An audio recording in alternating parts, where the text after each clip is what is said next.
하나님을 공경하고 두려워하는 종의 입술. 말라기 2장 5절에서 9절 말씀.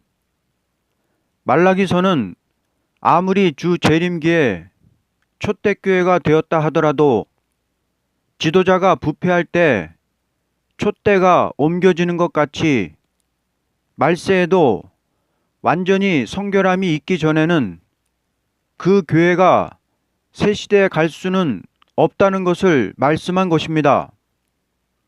이 장은 제사장, 즉 아무리 기름 부음 받은 종이라도 하나님의 이름을 영어롭게 하지 아니하면 오히려 복을 저주하신다고 하셨습니다.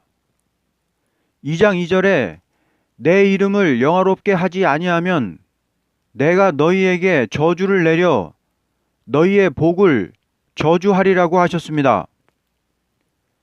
죄 중에 제일 큰 죄는 하나님의 종이 되어서 하나님의 이름을 영어롭게 하지 않는 죄입니다. 나아가 하나님께 가야 할 영광을 자기가 가로채는 죄를 짓는 것이 오늘날 종들의 모습입니다. 이런 자에게 하나님은 너희의 복을 저주하겠다고 하셨습니다. 제사장의 복은 주님의 대행자로서 주님의 일을 이 땅에서 대행하는 자들로서 주님과 같이 충성과 진실을 다할 적에 주님과 같이 왕노릇하는 복을 받게 되는 것입니다. 그런데 이 큰 복을 저주해서 3절과 같이 너희 절기 제사 때 드리는 희생 제물에서 나오는 똥을 얼굴에 바르고 그것과 함께 죄하여 버리신다고 하셨습니다. 하나님의 종이 자기를 영화롭게 하려고 할 때 똥같이 수치를 당하고 똥같이 버림을 당한다는 것입니다. 오늘날 다수의 교회의 목사들이 이러한 저주에 걸려 얼굴에 똥칠하는 수치를 당하고 그 영혼이 음부로 떨어지는 일들이 일어나고 있는 것입니다. 그러므로 하나님은 명령을 내려서 하나님의 종들인 레위와 맺은 언약을 파기하지 않으려고 이 훈계를 주는 것이라고 하셨습니다. 너희는 나를 경외하고 내 이름을 두려워해서 언약대로 복을 받고 저주를 받지 말라는 것을 4절 이하에 말씀하고 있는 것입니다. 하나님께서는 당신을 경외하는 입술을 가진 자를 대행자로 쓰고자 하시는 것입니다. 모든 동물에게는 말을 주지 않았지만 사람의 입술에 말씀을 준 것은 그 말대로 갚아주시기 위한 목적입니다.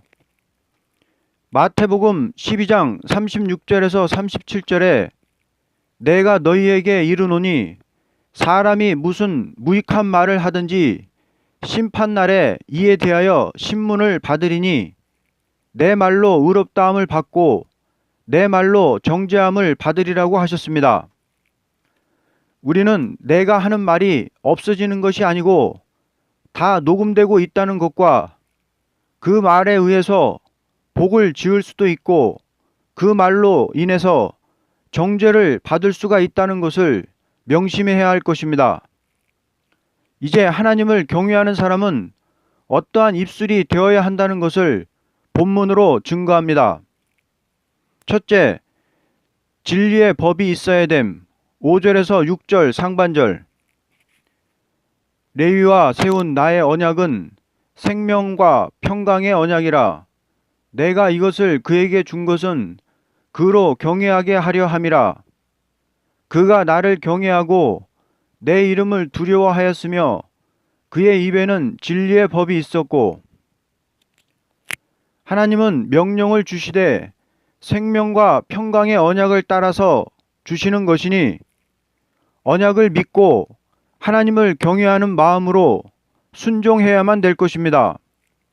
그러므로 종된 자의 입에는 언약의 말씀인 진리의 법이 있어야 합니다. 우리는 생명과 평강의 언약 때문에 하나님을 경외합니다.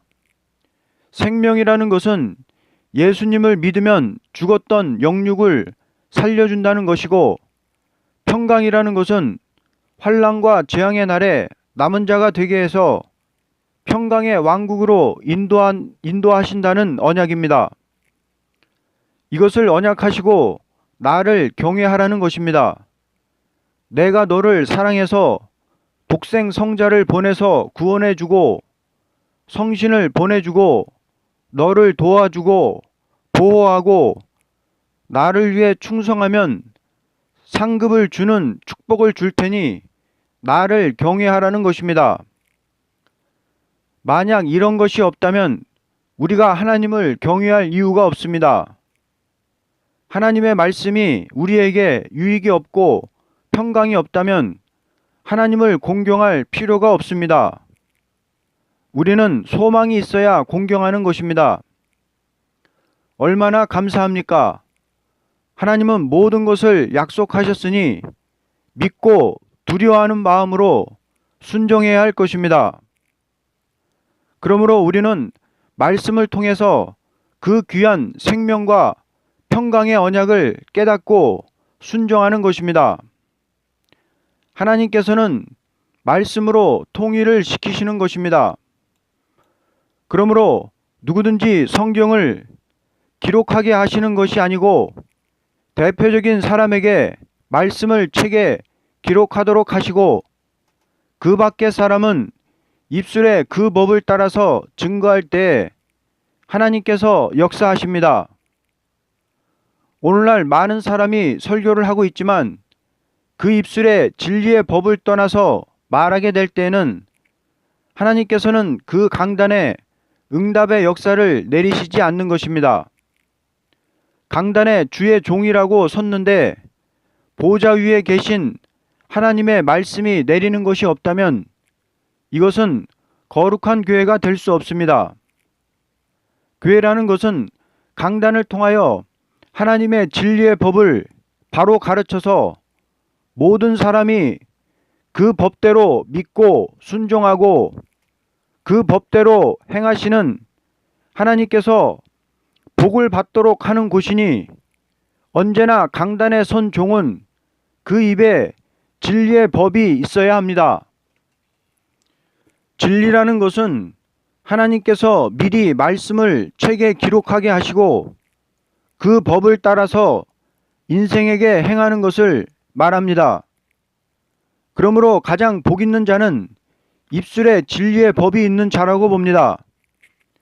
왜냐하면 많은 사람이 사는 것도 여기에 있고 많은 사람이 복을 받게 되는 것도 여기에 있기 때문입니다. 누구든지 진리를 증거할 때 처음부터 그 법을 따라서 입을 열고자 하여 하나님께 구하면 하나님께서는 그 입술을 당신의 도구로 쓰는 것입니다. 그러나 진리를 증거하는 자가 그 법을 한 번, 두 번 어기기 시작할 때에는 그 입은 사단의 도구가 됩니다. 하와가 강교한 뱀을 상대하여 말할 때 하나님의 법을 떠나 가감함으로 강교한 뱀은 하와에게 침투할 기회를 가졌던 것입니다. 예수님께서는 광야에서 마귀와 싸울 때 입술에 진리의 법을 가지고 마귀를 물리치셨습니다. 언제나 공중 세력을 가진 마귀는 입술에 진리의 법을 지키지 아니하는 자를 침투하려고 노리고 있는 것입니다. 그러므로 인생 중에 가장 복 있는 자는 하나님의 종으로 택함을 받아 생명과 평강의 언약을 깨닫고 순종하는 자이며 그 깨달음이 입술에 진리의 법으로 있는 자라고 봅니다. 둘째, 불의함이 없어야 됨. 6절 하반절.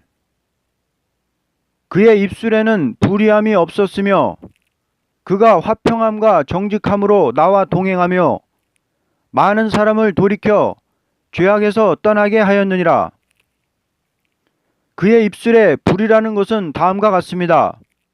첫째, 듣는 자에게 피해를 주는 말입니다. 우리 말이라는 것은 한 번 말하면 그것이 전파를 통하여 다른 사람에게 들어갈 적에 피해를 줄 수도 있고 유익을 줄 수도 있습니다. 그러므로 말이라는 것은 자기를 위하여 하는 것보다도 듣는 자를 위하여 하는 것이니 듣는 사람에게 피해를 주는 말은 불의가 됩니다. 둘째는 듣는 자에게 필요가 없는 말입니다. 예를 든다면 물건을 파는 사람이 상대편에게 필요가 없는 것을 만들어 강제로 판다면 이것이 국가의 손해가 되는 일이므로 국가에서도 막을 것입니다. 이와 같이 필요 없는 말을 남에게 한다는 것은 시간을 허송하는 일이며 인격을 잃는 일이며 자동적으로 방랑심이 들어가는 것입니다. 방랑이라는 것은 필요 없는 말을 할 때 쓸데없는 생각이 떠오르는 데서부터 시작되는 것입니다. 사람이 필요 없는 말을 하면서 웃고 떠든다는 것은 한 오락이 되는 것이니 오락이라는 것은 사람을 방랑에 들어가게 하는 문이 되는 것입니다. 셋째, 듣는 자의 마음을 끌기 위하여 유혹하는 말입니다.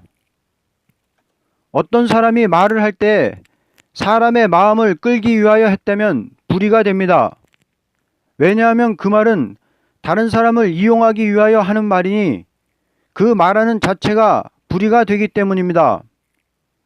어떤 종이 사람의 마음을 끌기 위하여 심리학적으로 말을 한다면 이것은 하나님의 종이 아니고 거짓 선지일 것입니다. 우리는 주의 종에게 말을 잘한다고 하면 안 됩니다. 종이 웅변적으로 설교 안 해도 진리만 바로 증거하면 하나님이 책임지십니다. 듣는 성도의 지각을 열어 바로 듣게 하시는 분은 하나님이시니 진리의 법대로 증거한다면 이 종은 하나님이 하고 싶은 말을 대신하는 것이니 하나님이 동행해 주십니다. 진리의 법으로 하면 간단히 말해도 변동이 생깁니다. 하나님의 종이 진리 법적으로 설교하면 많은 사람을 돌이켜 새 시대로 인도할 수 있습니다. 설교할 때 웅변정이나 예화를 들어서 설교하면 아무런 열매가 없습니다. 진리 법적으로 설교하면 처음에는 딱딱하지만 열매가 많습니다. 강단은 법의 강단인데 과학적, 철학적 하면서 신학자가 어쩌고 철학자가 저쩌고 한다면 강단은 버리고 맙니다. 진리 법적에 설교 전해 놓으면 그 밖의 것은 하나님이 책임지십니다. 입에는 진리의 법이 있고 하나님과 화평하고 정직하면 하나님이 함께 하시고 많은 사람을 악한 길에서 돌아서게 할 수 있습니다. 그러므로 종된 자의 입에는 언약의 말씀인 진리의 법이 있고 불의가 없는 자라야 여호와 하나님과 동행을 하며 많은 사람을 회개케 할 수 있으니 사람들 귀에 듣기 좋은 소리 하려고 하지 말고 진리만을 가감없이 증거하는 종이 되어야 할 것입니다. 셋째, 지식을 지켜야 됨. 7절에서 8절. 제사장의 입술은 지식을 지켜야 하겠고 사람들은 그의 입에서 율법을 구하게 되어야 할 것이니 제사장은 만군의 여호와의 사자가 됨이거늘 너희는 옳은 길에서 떠나 많은 사람을 율법에 거스리게 하는도다. 나 만군의 여호와가 이르노니 너희가 레위의 언약을 깨뜨렸느니라. 성경은 하나님의 예지와 예정을 행하는 것이니 하나님의 종은 말씀을 가르치는 종이라면 입에 지식을 지켜야 합니다. 성경과는 거리가 먼 소리만 자꾸 한다면 택함받은 자녀들은 싫어할 수밖에 없습니다. 말을 적게 하더라도 지식적인 설교를 해야 됩니다. 우리 신앙은 지식입니다. 지식이 없으면 앞으로 다 미혹을 당합니다. 지식이 입에 없으면 정도를 찾지 못하고 환란에 빠져서 다 죽게 된다는 것입니다. 지식이 있어야 하나님의 신이 그 입을 쓸 때 남에게 지식을 줄 수 있습니다. 전도 설교는 진리에 탈선된 말 안 하면 하나님이 역사 주십니다. 진리에 탈선된 말 하고 자기 생각 말하면 안 됩니다. 합법적인 진리만 말하면 은혜 계속 내려주십니다. 지식이 있는 종이라면 하나님이 그 입을 쓸 때 남에게 지식을 전달해 줄 수 있습니다. 종의 입술이라는 것은 지식을 지켜야 할 것이니 이것은 여호와의 사자가 되었기 때문입니다. 그러나 정도를 떠난다면 하나님의 언약을 파하는 자이니 용납할 수 없다는 것입니다. 사람이 똑똑히 알지도 못하고 말하는 것은 그 자체가 인격 부족이라고 봅니다. 그러므로 하나님의 사람이 되려면 입술에 지식의 말이 있어야 합니다. 지식의 말이라는 것은 간단히 말해도 듣는 사람에게 깨달아지도록 말하는 것입니다. 아무리 어리석은 자라도 깨달도록 말을 하고 아무리 오해를 가진 자라도 오해가 풀어지도록 말을 하고 아무리 괴로워하던 마음이라도 만족해지도록 말을 하는 것이 입술의 지식이라는 것입니다. 지식이라는 것은 인간의 지식도 있고 하나님의 지식도 있는 것이니 하나님을 경외하는 자는 인간의 지식에 국한된 범위에서 말하는 것이 아니고 하나님의 지식을 말하는 것입니다. 만일 어떠한 종이 진리를 말할 적에 완전한 지식을 말하지 못하고 혼선이 있게 말을 한다면 그 사람은 완전한 하나님의 종이라고 말할 수 없습니다. 하나님의 종이라는 것은 하나님의 사자이니 모든 사람이 그 입에서 나오는 말을 듣고 따라가게 되는 데 있어서 분명히 지식을 지켜 말하지 못한다면 모든 사람을 혼란에 빠지게 하는 것입니다. 그러므로 하나님을 경외하는 종은 입술의 지식을 지켜야 됩니다. 입술의 지식을 지키는 일에 있어서 두 가지 구분을 지켜야 됩니다. 첫째, 그 사람의 수준을 따라서 말해야 되며 둘째, 그 사람의 앞길을 열어주기 위하여 분명히 말하는 것이 있어야 됩니다. 결론적으로 사람의 입이 여러 가지로 죄를 많이 짓는 것은 다음과 같습니다. 첫째는 하나님의 말씀을 혼선시키는 말을 하는 것입니다. 이것은 하와가 마귀에게 미혹을 받을 때 당한 일입니다. 하나님의 말씀을 자기 마음대로 가감하는 말을 할 때 마귀에게 먹힘을 당할 첫째 조건이 되는 것입니다. 둘째, 남을 판단하는 일입니다. 이것은 경솔히 보는 대로 듣는 대로 말하는 일인데 망령된 말이 되므로 자기가 스스로 망하는 일이 있게 됩니다. 미리암이 모세를 판단하다가 자신이 저주를 받게 된 것과 같은 일입니다. 셋째는 성신을 거역하는 말입니다. 성신이 역사하는 종의 말씀을 대적하는 자는 그 종의 입술을 쓰시는 성신을 거역하는 자가 되는 것입니다. 오늘날 소위 주의 종이라고 하는 사람들이 입술에 지식이 없으므로 교회를 망치는 일이 있고 수많은 생명을 죽이는 일이 있는 것입니다. 입술에 지식을 갖기 위하여 하늘에서 오는 지혜, 지식을 찾는다는 것이 아니라면 완전한 지식을 가질 수 없을 것입니다. 과학연구소에서 과학을 연구하는 자는 위대한 일로 알고 작은 골방에서 소리 없이 하나님과 교통을 받으며 그 시대에 대한 말씀 하나를 바로 알기 위하여 하늘의 지식을 찾는 사람은 이 시대에 뒤떨어진 인간이라고 보는 세상이니 이 세상은 이 죄로 말미암아 멸망의 도성이 될 것입니다. 그러므로 아무리 어리석고 가난한 자 같으나 입술에 지식이 있어서 성경 한 절을 바로 가르치는 자만이 새로운 시대에 들어가는 자격을 가진 자라고 보게 됩니다. 사도 바울은 그리스도를 아는 지식이 가장 고상함으로 전 생애를 그 지식에 바쳤던 것입니다.